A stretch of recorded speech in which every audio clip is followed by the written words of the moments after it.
If there's one piece of advice that I would give to anyone who is grieving, that is lean in more. That sounds extremely counterintuitive to how our society looks at, quote, bad or heavy emotions. Oftentimes it's something that we have to fix or heal or get over or stuff it down until.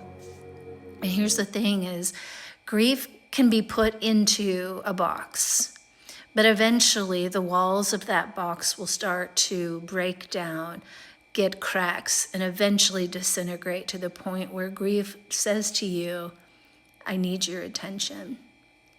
Your grief is worth your attention, your time, it being named, it being recognized in the ways that it manifests mentally, emotionally, physically, spiritually.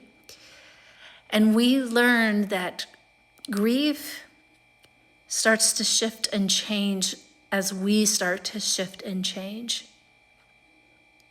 It's like a ball that gets put into a tight little cup.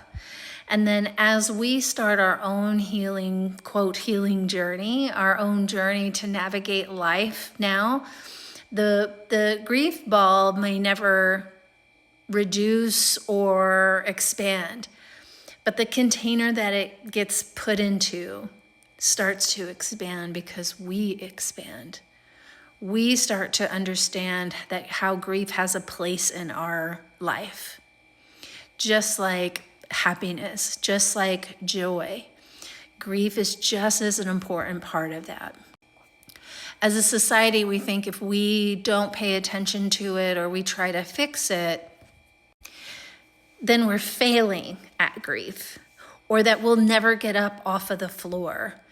And there may be days where you actually don't get up off of the floor, but eventually you will.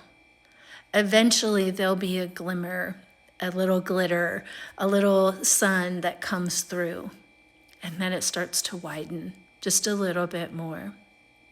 It takes time, and in a society that moves ever faster, that encourages success as moving fast, as being strong, then our grief gets to a point where it's unrecognizable. It's a messy process. And I have seen so many folks recently talk about the grieving process as much more flowery and easy to heal than the reality of grief. And our grief deserves more than that. And so do you.